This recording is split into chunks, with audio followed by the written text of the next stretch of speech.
Bonjour à toutes, bonjour à tous, bienvenue dans cette cinquième vidéo et ce quatrième épisode de Super Commercial. Aujourd'hui, nous allons parler de l'anticipation commerciale. Alors, l'anticipation est vraiment, une qualité qui vous permettra à différents moments de votre vie commerciale de gagner de la sérénité, de l'efficacité et de la crédibilité et de dégager du temps pour justement pouvoir mener plus d'affaires de front.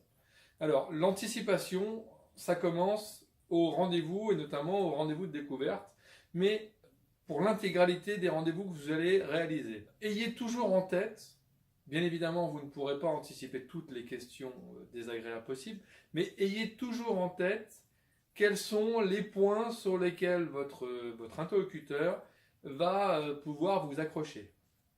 Notamment une réponse qu'il faut systématiquement avoir et qui fait vraiment partie des bases de l'anticipation, sera la réponse au fameux vous êtes trop cher. Alors, petit rappel, bien évidemment, à vous êtes trop cher, on ne répond jamais non, ou pas du tout, ou vous vous trompez, ou quoi que ce soit qui mette en place un antagonisme frontal.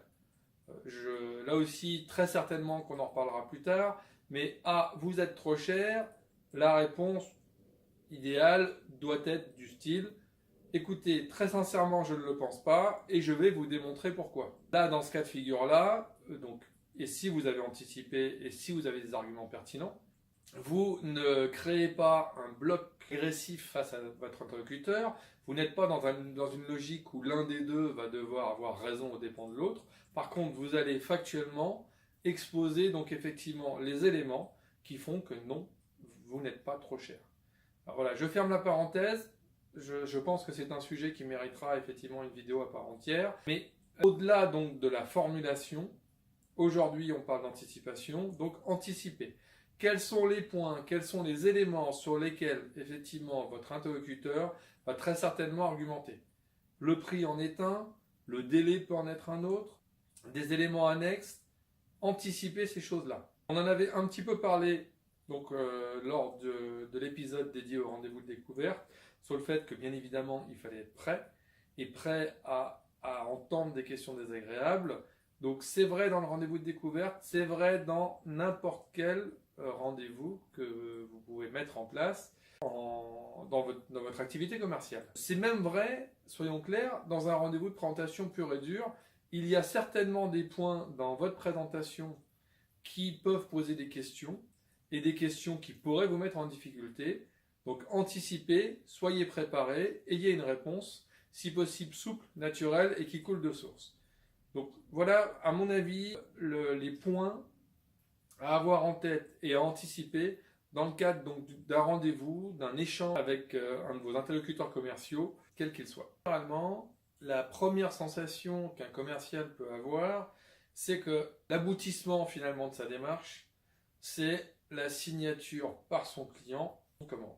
Alors qu'en fait, on se rend assez vite compte que la prise de commande, c'est le début des ennuis.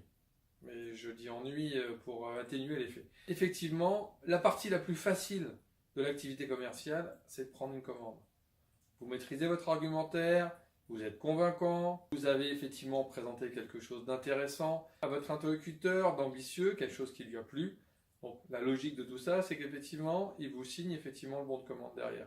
Par contre, une fois que vous avez signé votre bon de commande, ne croyez surtout pas que votre job de commercial est fini et que vous n'avez plus que, je dirais, à voler jusqu'à la prochaine commande. C'est là que vous allez devoir anticiper un maximum. Notamment, à vous de vous creuser la cervelle, à vous de vous poser la question, maintenant que donc la commande est prise, quels sont les points en interne où il faut absolument que je vérifie que le circuit généré par la prise de commande fonctionne au mieux et quels sont les points, quels sont les endroits où il peut y avoir un grain de sable dans les rouages. Anticipez et suivez votre dossier.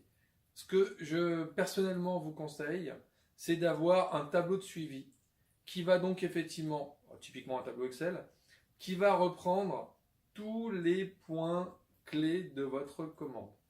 Alors la mise en production, la mise en fabrication, quel que soit le sujet en question, vous avez des étapes.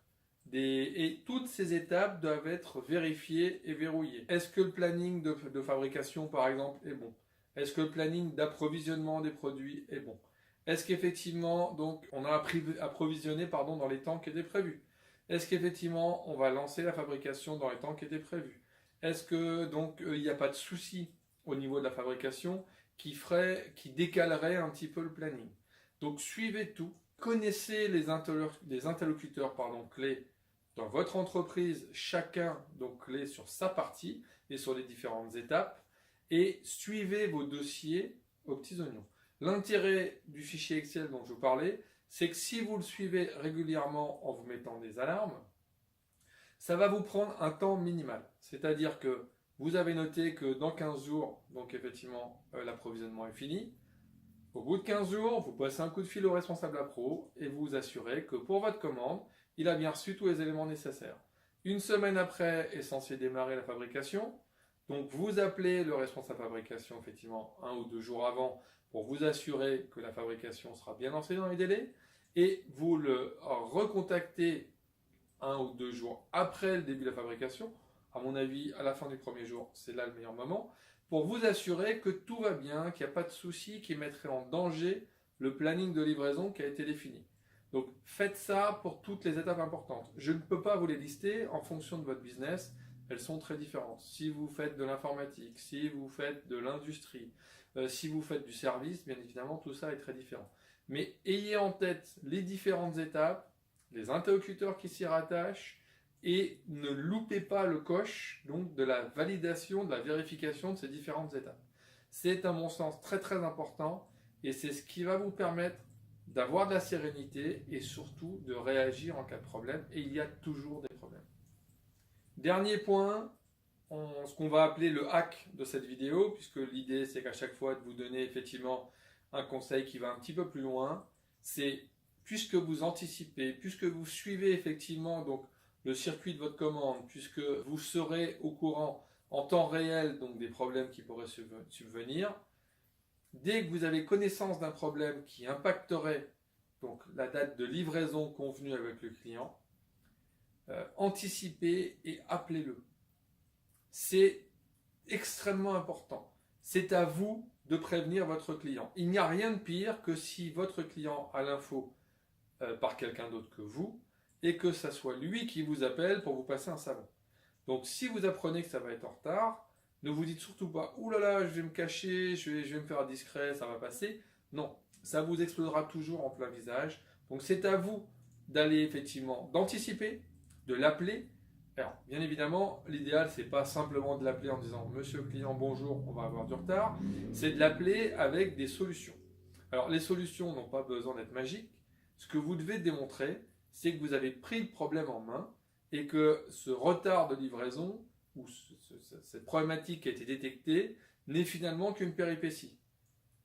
À minima, vous l'appelez en disant « Je suis navré, on n'arrivera pas à vous livrer dans les temps comme on s'en y était engagé ».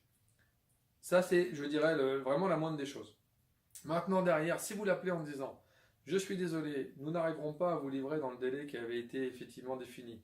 Par contre, nous avons tout mis en place pour que nous arrivions à vous livrer avec au maximum une semaine de retard et je vais suivre moi les choses bien évidemment au plus près. Je vous tiendrai au courant donc pas à pas donc, de la nouvelle date de livraison. Logiquement, vous avez fait le job, vous êtes crédible, vous apportez une solution et vous démontrez que votre entreprise est impliquée. J'insiste là-dessus parce que naturellement, humainement parlant, l'idée d'appeler, se prendre une soufflante, entre guillemets, n'est jamais agréable et la tentation de se cacher derrière son petit doigt est souvent présente. Maintenant, ça ne sera jamais la bonne stratégie, ça ne sera jamais le bon choix. Les problèmes, il y en a assez souvent, tout le monde le sait, votre interlocuteur le sait, vous le savez, votre patron le sait, tout le monde le sait. Donc, si vous assumez les problèmes, si vous êtes force de proposition, et si effectivement donc, vous êtes droit dans vos bottes, et vous n'appelez pas avec une petite voix, comment dire, désolé, effectivement, avec la peur du gamin qui rentre dans la classe en retard parce qu'il a traîné à la cour de récré. Enfin, voilà, vous êtes des adultes responsables, vous êtes des professionnels, donc vous agissez en tant que tels et vous transmettez effectivement des informations en tant que responsable. Donc, voilà, les problèmes arrivent, ce qui compte, c'est de les résoudre. Ce qui compte surtout, c'est de donner un nouveau planning pour que votre client puisse s'organiser lui aussi en conséquence. Voilà, c'était donc le conseil bonus, le hack que je tenais absolument à vous présenter. J'espère que cette vidéo sur l'anticipation vous aura intéressé. Je me permets donc de vous rappeler que si elle vous plaît, le meilleur moyen de le montrer, c'est de mettre un pouce bleu. De manière générale, vous aimez mes vidéos, abonnez-vous. Et surtout, s'il vous plaît, faites-les également tourner. Partagez-les avec des gens qui donc, ont un intérêt dans l'amélioration de leur activité commerciale.